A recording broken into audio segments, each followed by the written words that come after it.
Hello बच्चों, आपका स्वागत है इस चैनल में। पिछली कक्षा में मैंने कक्षा 9 के लिए काव्य संकलन के पुस्तक का पहला पाठ कबीरदास के बारे में जीवनी मैंने आपको वीडियो डाला है, जिसको आप चैनल के माध्यम से देखिए और सब्सक्राइब करिए, जिससे आप अगला वीडियो देख सकें। ठीक है, मैं 9th के लिए कक्षा 9 के पहले पाठ कबीरदास के दोहे के बारे में आपको बताने जा रही हूँ। पहला दोहा बच्चों कि सतगुरु हमसु रीझ करी एकै कहा प्रसंग, बरसा बादल प्रेम का भीज गया सब अंग। बच्चों, कोर्स में पहले संदर्भ और भावार्थ आता था, लेकिन अब उस भावार्थ से आपको 5 क्वेश्चन पूछे जाते हैं। ठीक है, इसकी व्याख्या के बाद आपको उसी व्याख्या से क्वेश्चन के आंसर देने होते हैं। तो इसमें आपको पहले लिखना होता है बच्चों संदर्भ। तो संदर्भ लिखने के लिए संदर्भ में आपको लिखना है कि ये दोहा हमारी पाठ्य पुस्तक गद्य संकलन के पाठ 1 से लिया गया है, जिसके रचनाकार या रचयिता कबीरदास जी हैं। ये आपका संदर्भ हो गया। अब आपको प्रसंग में बच्चों, प्रसंग में लिखना होता है जो आप भावार्थ बताने जा रहे हैं। ठीक है, जो आप भावार्थ बताने जा रहे हैं उसके बारे में। तो यहाँ कबीरदास जी ने गुरु की महिमा के बारे में बताया है। आप प्रसंग में क्या लिखेंगे? गुरु की महिमा के बारे में कबीरदास जी ने बताया। अब आइए भावार्थ। भावार्थ में बच्चों आपको लिखना है सतगुरु हमसो रीझ कर। इन्होंने सतगुरु कबीरदास जी कहते हैं कि हमारे गुरु ने हमारे ऊपर रीझ माने प्रसन्न होकर के एक ही कहा प्रसंग, एक ही भगवान राम के प्रसंग को हमको एक ही बार बता दिया। बरसा बादल प्रेम का भीज गया सब अंग। और उस प्रेम के प्रसंग से जो स्नेह रूपी वर्षा हुई, उससे हमारा शरीर का एक एक अंग जो है वो प्रभावित हुआ और हम प्रेममय हो गए। ठीक है बच्चों, ये आपका पहला। फिर से मैं दोहरा रही हूँ इसको। सतगुरु हमसो रीझ कर, हमारे गुरु ने हमसे रीझ माने प्रसन्न होकर के एक भगवान की प्रशंसा का एक प्रसंग हमको बताया।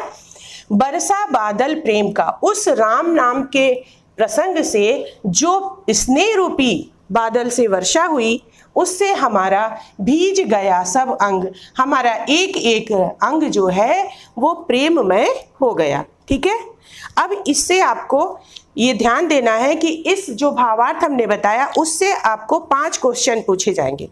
जैसे कि पूछा गया कि आप इस दोहे के कवि और रचनाकार का नाम लिखिए।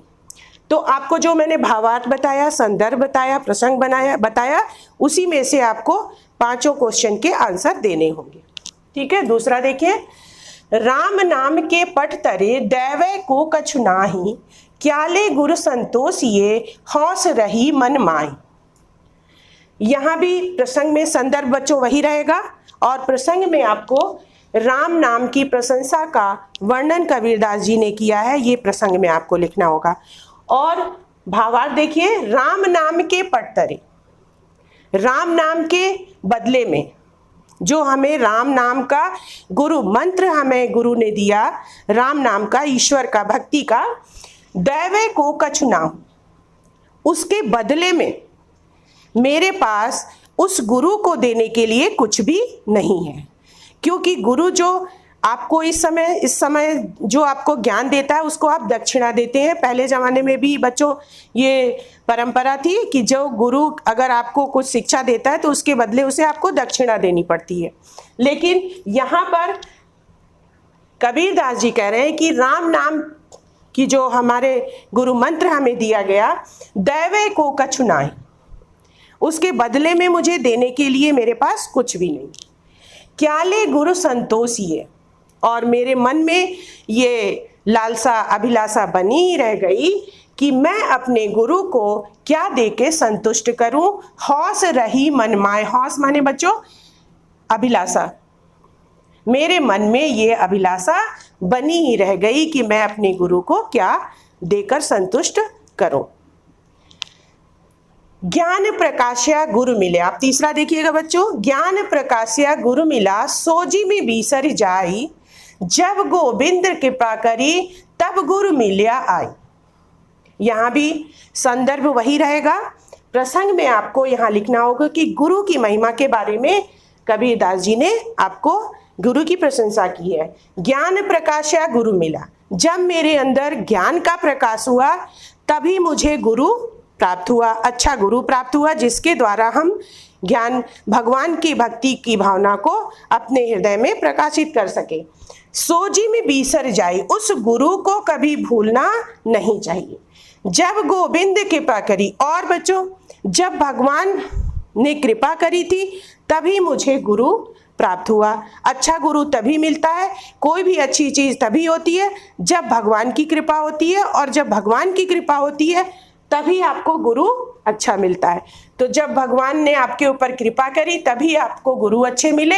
इस प्रकार से गुरु की महिमा का वर्णन यहाँ पर किया गया है। ठीक है बच्चों, ध्यान से देखिएगा। चौथा आप देखिए, देखिए बच्चों चौथा, अभी तीसरा आपने देखा था, अब चौथा देखिए। माया दीपक नर पतंग भ्रमिभ्रम इवे पड़ंत, कहे कबीर गुण ज्ञान थे एक आध उपरंत। यहाँ पर बच्चों मनुष्य और जीव को माया में न पड़ने के लिए कबीरदास जी ने महत्व दिया है कि माया दीपक नर पतंग, इस संसार रूपी माया में मनुष्य जो है, दीपक जो है, मनुष्य दीपक पर मनुष्य जो है वो एक पतंग की तरह है। जैसे बच्चों दीपक जलता है तो उस पर मक्खी आ जाती है, कीड़े आ जाते हैं, तो वो पतंग की तरह है और बार बार उस पर दीपक पर आता है और आने के बाद एक दिन जलकर मर जाता है। इस प्रकार से भ्रम इवे उड़ंत, बार बार उस दीपक पर आता है। उसी प्रकार से जीव के लिए यहाँ पे संसार रूपी माया में जीव जो है वो बार बार पड़ा रहता है और जन्म मृत्यु के चक्कर में पड़ा रहता है। कबीरदास जी ये समझाने की कोशिश कर रहे हैं कि मनुष्य जो है उस पतंग के समान है। कहे कबीर गुरु ज्ञान थे, कबीरदास जी कहते हैं कि बिना गुरु के ज्ञान के किसी व्यक्ति का उद्धार नहीं हो सकता है। ज्ञान सभी को मिलता है बच्चों, लेकिन एक आध उपरंत, गुरु भी अच्छे अच्छे मिल जाते हैं लेकिन बहुत कम ही होते हैं जो उस ज्ञान को ग्रहण कर पाते हैं। अर्थात एक और आधे व्यक्ति ही उससे उबर कर बाहर निकलते हैं, बाकी मनुष्य जो है वो उसी माया जाल में पड़े रहते हैं। कबीरदास जी ने यहाँ पर कभी गुरु के ज्ञान की महत्वता का वर्णन किया है। ठीक है, अब यहाँ पे देखिए पांचवा, जब मैं था तब गुरु नहीं, अब गुरु है हम नाही। यहाँ पे मैं से मतलब है बच्चों अहम की भावना, और गुरु के महत्वता को बता रहे हैं कबीरदास जी। तो जब मैं था, जब मेरे अंदर अहम की भावना रहती है तब तक हमें कोई भी गुरु नहीं मिल पाता है। अब गुरु है हम नाही, और जब मुझे गुरु मिल गया अच्छा, तो मेरे अंदर की अहम की भावना समाप्त करनी पड़ेगी, तभी हमें गुरु मिलेगा। क्योंकि प्रेम गली अति सांकरी, हमारी आत्मा रूपी जो गली है, हृदय रूपी जो गली है वो इतनी सकड़ी है, इतनी सकरी है, पतली है कि तामे दोए न समाए। दो व्यक्ति उस प्रेम रूपी गली में, हृदय की प्रेम रूपी गली में दो व्यक्ति निवास नहीं कर सकता। या तो व्यक्ति की अहम की भावना निवास करेगी या ईश्वर निवास करेंगे। ठीक है, आगे समझ में आपको। जब मैं था तब गुरु नहीं, अब गुरु है हम नाही, प्रेम गली अति सांकरी, तामे दुई न समाही। ठीक है, जब मेरे अंदर अहम की भावना होती है बच्चों, कबीरदास जी कहते हैं, तब तक मुझे गुरु प्राप्त नहीं होता है, और जब गुरु प्राप्त होता है तो मेरे अंदर से अहम की भावना समाप्त हो जाती है। उसी प्रकार से, क्योंकि प्रेम गलीयति, हृदय रूपी जो प्रेम है, प्रेम की गली है हृदय की, वो उसमें दो व्यक्ति नहीं रह सकते, या तो अहम की भावना रहेगी या तो ईश्वर रहेंगे, दो व्यक्ति उसमें निवास नहीं कर सकते। छठा देखिए, भगति भजन हरि नाम है, दूजा दुख अपार। ठीक है, भगत भजन हरि नाम है, दूजा दुख अपार। कबीरदास जी कह रहे हैं कि इस संसार में, इस संसार रूपी भवसागर को पार करने के लिए भक्ति ही, भगति माने भक्ति, भजन माने कीर्तन भजन जो आजकल व्यक्ति करते हैं, सत्संग इत्यादि, वही हरि का, हरि माने ईश्वर, ईश्वर की भक्ति और भजन ही इस संसार के भवसागर को पार करने की नाव है। दूजा दुख अपार, बाकी जितने भी माया मोह है इस संसार में सभी दुख का कारण है। मनसा बाचा बाचा कर्मना कबीर सुमिरन सार। कबीरदास जी कहते हैं कि इसीलिए व्यक्ति को मन, मनसा माने मन से, बाचा माने वाणी से, और कर्मना माने कर्म से, मन वचन और कर्म से सुमिरन सार, ईश्वर के सार का अध्ययन करना चाहिए, ईश्वर का अध्ययन करना चाहिए। ठीक है बच्चों, समझ में आया? फिर से देखिए एक बार, भगति भजन हरि नाव है, इस संसार रूपी भवसागर को पार करने के लिए भक्ति और भजन ही ईश्वर का नाव का काम करती है, आपको इस भवसागर से उतारने के लिए। दूजा दुख अपार, और इसमें दूसरी चीज है, ईश्वर के अलावा जितनी भी चीजें हैं सभी व्यक्ति को दुख देती, इसलिए कबीरदास जी कहते हैं कि मन वचन और कर्म से ईश्वर के का भजन में मन लगाना चाहिए। ठीक है बच्चों, समझ में आया? हेलो, देखिए बच्चों, अभी तक आपको मैंने छठा बताया था, अब आप सातवां देखिए। साखी का सातवां दोहा, कबीर चित्त चमकिया, चौदिस लागी आग, हरि सुमिरन हाथों घड़ा, बेग हूँ ले हूँ बुझाए। ठीक है, देखिए कबीर चित्त चमकिया, यहाँ पर कबीरदास जी ने समाज में फैले हुए विषय वासनाओं के वातावरण से आपको, जीवात्मा को सतर्क करने की कोशिश की है और उसी के बारे में बताया है इसमें। तो आप ये चीज़ प्रसंग में लिखेंगे, संदर्भ मैं आपको पहले बता चुकी हूँ। तो कबीर चित्त चमकिया, कबीरदास जी कह रहे हैं कि इस संसार के विषय वासनाओं में मन जो है, इस अधूरी चमक में, इस बाहरी वातावरण के चमक में परेशान होकर के जीवात्मा जो है इसी में भटकता रहता है। 14 लागी आग, और उस विषय वासना की आग चारों तरफ लगी हुई है, जिसमें जीव रूपी आत्मा जो है वो फंस करके रह जाता है।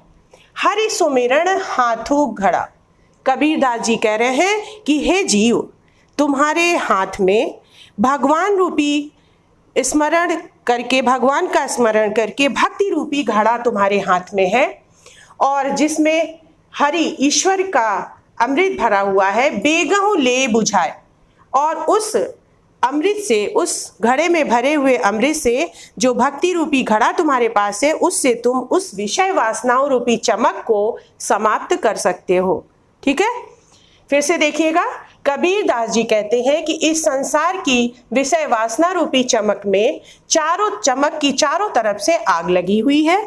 हे जीवात्मा, तुम्हारे हाथ में भगवान के, हरि माने भगवान, सुमिरन माने ध्यान का, ज्ञान, उनको भक्ति के रूप में आपको स्मरण करके आपके हाथ में जो स्मरण रूपी घड़ा है उसको आप लीजिए और उससे, भगवान के नाम से, उस विषय वासना रूपी आग को तुरंत बुझा दीजिए और भक्ति में लीन हो जाइए।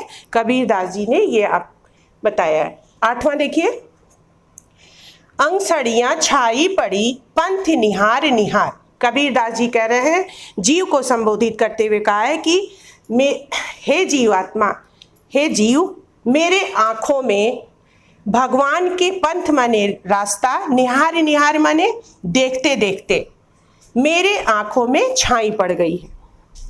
जी बढ़िया छाला पड़िया, राम पुकार पुकार, और मेरे जीव में राम की भक्ति का भजन करते हुए, राम को पुकारते हुए जीव में मेरे छाले पड़ गए हैं, फिर भी ईश्वर हमें प्राप्त नहीं हुआ। हे जीवात्मा, मेरे आत्मा को संबोधित करते हुए कबीरदास जी कह रहे हैं कि अंखड़ियां छाई पड़ी पंथ निहार निहार। आंखों में छाई पड़ गई है भगवान के आने की राह देखते देखते। निहार निहार निहार मतलब देखते देखते। जीवड़ियां छाला पड़या और जीव में छाले पड़ गए हैं। राम पुकार पुकार फिर भी इस जीवात्मा को ईश्वर की प्राप्ति नहीं हुई। ठीक है, आगे देखिए 9वां, झूठे सुख को सुख कहे मानत है मन मोद। ठीक है, झूठे सुख को सुख कहे। यहाँ पे संसार की विषय वासनाओं के रूपी ऊपर वाले में भी बताया मैंने कि इस संसार की जो मोह माया है उस सुख को व्यक्ति पूर्ण सुख मानता है, झूठे सुख को, जो कि झूठा है।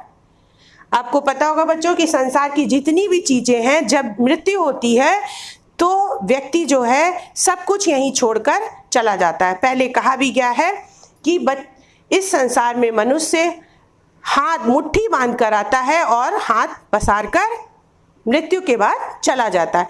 फिर भी झूठे सुख को सुख कहे, हम इस झूठे सुख को सुख मान करके इस संसार में जीवित रहते हैं और सुख कहते रहते हैं कि मुझे ये नहीं मिला, वो नहीं मिला, इससे सुख होगा, इससे सुख होगा। मानत है मन मोद, और अपने मन में ये मानते हुए बहुत ही प्रसन्न रहते हैं। मोद माने प्रसन्न रहना। जगत चबैना काल का, लेकिन ये नहीं जानते हैं कि हम सब यमराज के एक चने के समान हैं। जिस दिन वो आएंगे और हमें, जैसे हम बैठ करके चना फाँकते हैं बच्चों, उसी तरह से मनुष्य को, यहाँ बच्चों देख रहे हो कोरोना में दूसरा जो लहर आया उसमें कितने परिजन हमारे आस पड़ोस रिश्तेदार सभी कितने लोग चले गए, दुखी हो गए। जगत चवेना काल का, काल मतलब यमराज से है। जगत माने संसार, चवेना माने चना, चने की तरह काल जो है इस संसार को मुख कहूँ मुख में कछु गोद, किसी को मुख में लेगा और किसी को गोद में। ये संसार को छोड़कर सभी को जाना पड़ेगा। ठीक है बच्चों, आगे वाला मैं आपको बताती हूँ 10वां। हेलो बच्चे देखिए, अब आगे, अभी तक मैंने आपको 9वां बताया, अब आप देखिए 10वां। जब मैं था तब हरि नहीं, अब हरि है मैं नाही। यहाँ भी ऊपर वाले में भी मैंने बताया था, जब मैं था तब हरि नहीं। जब मेरे अंदर, मैं का मतलब यहाँ पे अहम की भावना से है, जब तक मेरे अंदर अहम की भावना रहेगी तब तक ईश्वर मेरे साथ नहीं रहेंगे। अब हरि है मैं नाही, अब जब मेरे अंदर ईश्वर आ गए, ईश्वर की भावना आ गई, ईश्वर ने निवास कर लिया, तो मेरे अंदर की अहम की भावना समाप्त हो, अर्थात मैं शब्द जो है वो समाप्त हो जाएगा। सब अंधियारा मिट गया, और मेरे अज्ञानता रूपी जो मेरे अंदर अंधियारा फैला हुआ था, अंधेरा फैला हुआ था, ईश्वर के ज्ञान के उजाले से जब दीपक, उस दीपक से, ईश्वर के ज्ञान के दीपक से जब मेरे अंदर उजाला हुआ, तो सारे जो अज्ञान की अंधकार था, अज्ञानता का अंधकार था, वो समाप्त हो गया। जब मैंने ईश्वर के दीपक रूपी ज्ञान को देखा तो अज्ञानता रूपी अंधकार जो था वो मिट गया बच्चों। ठीक है, आया समझ में आपको कि जब मैं था तब हरि नहीं, अब हरि है मैं नाही। सब अंधियारा मिट गया, जब दीपक देखा माही। जब मेरे अंदर अहम की भावना थी, तब मेरे अंदर ईश्वर का निवास नहीं था, और जब मेरे अंदर ईश्वर का निवास हुआ तो मेरे अंदर से अहम की भावना समाप्त हो गई। और उस ईश्वर रूपी दीपक के द्वारा जब मेरे हृदय में उजाला हुआ तो अज्ञानता रूपी अंधकार जो था वो समाप्त हो गया। ठीक है बच्चों, हर दोहे में बच्चों रूपक अलंकार, उत्प्रेक्षा अलंकार और सदुकड़ी भाषा, पंचमेल खिचड़ी कबीरदास की भाषा है, सभी में काव्य सौंदर्य में आपको ये लिखना होगा। आगे देखिए बच्चों 11वां। कबीर कहया गरीबी, ऊंचे देखी आवास।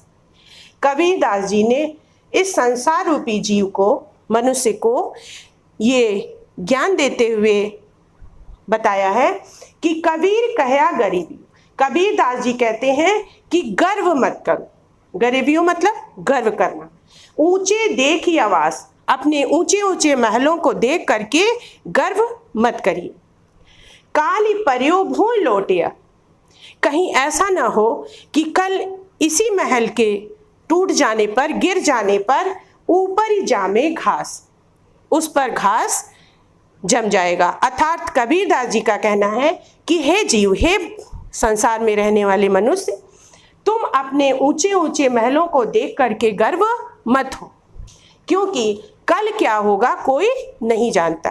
कल इसी महल के गिर जाने पर वहाँ घास निकल जाएगी और आप कुछ भी नहीं कर सकते। इसलिए कबीरदास जी कहते हैं कि इस संसार में रहकर किसी भी चीज़ पर घमंड ना करें। 12वां देखिए बच्चों, यह ऐसा संसार है जैसा सेमल फूल, दिन दस के व्यवहार में झूठे रंग न भूल। कबीरदास जी ने यहाँ संसार को एक सेमल फूल के समान बताया बच्चों, कि यह संसार ऐसा है जो आज है वो कल नहीं है, और जो कल है वो आज नहीं है। क्योंकि बच्चों आपको पता होना चाहिए कि कल कभी आता ही नहीं है। इसीलिए आप देखे होंगे कि हर दुकानदार अपनी दुकान के आगे लिखा रहता है कि आज नगद कल उधार। कल कभी आता ही नहीं है, कल फिर आज हो जाएगा। तो इसलिए कबीरदास जी कहते हैं कि यह संसार जो है वो सेमल के फूल की तरह होता है। सेमल का फूल जो है वो रात में खिलता है, दिन में दिखाई नहीं देता है। तो ये संसार जो है सेमल के फूल की तरह है। इसलिए इस संसार में रहकर सभी से प्रेम करिए, सभी के साथ मिलजुल कर कहिए। दिन दस के व्यवहार में जो आपको इस संसार में जीवन मिला है, जीवित रहने के लिए दिन मिले हैं, वो किसी को पता नहीं है। कल क्या होगा नहीं जानता है कोई। तो दिन दस के व्यवहार में अपने इस झूठे रंग को कभी मत भूलिए और इस झूठे रंग में व्यथित मत हो जाइए, उसमें लिप्त मत होइए, और इस संसार में रह करके अच्छी बातों को ध्यान में रखिए और कभी भी इस संसार में किसी से बुरा मत बोलिए। कबीरदास जी का ही दोहा है बच्चों कि मीठी बाणी बोलिए मन का आपा खोए, औरन को शीतल करे आपहु शीतल होए। ठीक है बच्चों, अब मैं आपको 12वां के बाद 13वां दोहा बताऊंगी।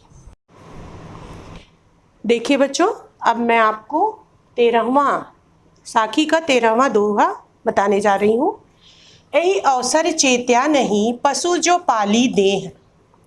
यहाँ फिर से जीवात्मा को संबोधित करते हुए कबीरदास जी कह रहे हैं कि यही अवसर चेत्या नहीं, मनुष्य तन पा करके यदि मनुष्य जीव जो है अगर नहीं चेत रहा, चेतने का मतलब है यहाँ पे सावधान होना, तो यदि मनुष्य, क्योंकि बच्चों 84 लाख योनि के बाद व्यक्ति को मनुष्य का शरीर प्राप्त होता है।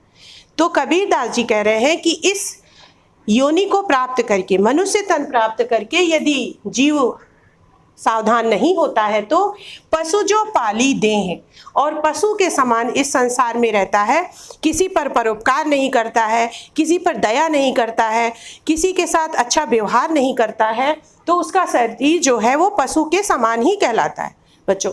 तो कबीरदास जी कह रहे हैं कि ये अवसर प्राप्त होने पर भी यदि मनुष्य जो है पशु के समान देह पाल रहा है अपना, तो राम नाम जाना नहीं और इस संसार में रह करके राम के नाम के महत्व को नहीं जान पाया, तो अति बड़ी मुख छे है, तो बार बार उसे जन्म और मृत्यु के चक्कर में पड़ना पड़ेगा। फिर से जन्म होगा, फिर से वो मनुष्य बनेगा और बार बार मृत्यु और जन्म के चक्कर में पड़ा रहेगा। तो कबीरदास जी कह रहे हैं कि इस अवसर को प्राप्त करके, मनुष्य तन प्राप्त करके व्यक्ति को हमेशा उस दूसरों पर परोपकार और अच्छे कर्म करना चाहिए। 14वां देखिए, यह तन कांचा कुंभ है। कबीरदास जी कह रहे हैं कि ये शरीर जो है एक कच्चे घड़े के समान है। कुंभ माने घड़ा, कांचा माने कच्चा, तन माने शरीर। यह जो शरीर है वो कच्चे घड़े के समान है। लियो फेरी था साथी, इस पर आप अपने अच्छे व्यवहार के द्वारा रंग चढ़ा लीजिए। जिस प्रकार से कुम्हार जो है वो कच्चा घड़ा बनाता है, उसको पकाता है और पकाने के बाद उसको रंगता है, उसी प्रकार से यह जो शरीर मनुष्य का आपको प्राप्त हुआ है वो एक कच्चे घड़े के समान है। अच्छे कुम्हार की तरह गुरु जो आपको मिला उसके रंग से आप अपने शरीर को पकाइए और उस पर अच्छे रंग को चढ़ाइए। ढबका लाग ही फूट गया। यदि आपका घड़ा, शरीर रूपी घड़ा जो है वो कच्चा है और आप उसे परिपक्व नहीं कर रहे हैं, तो एक ठोकर, ढबका माने एक ठोकर, किसकी? यमराज की, मृत्यु की। एक ठोकर लगेगी, फूट गया, और एक ठोकर में ही वो फूट जाएगा।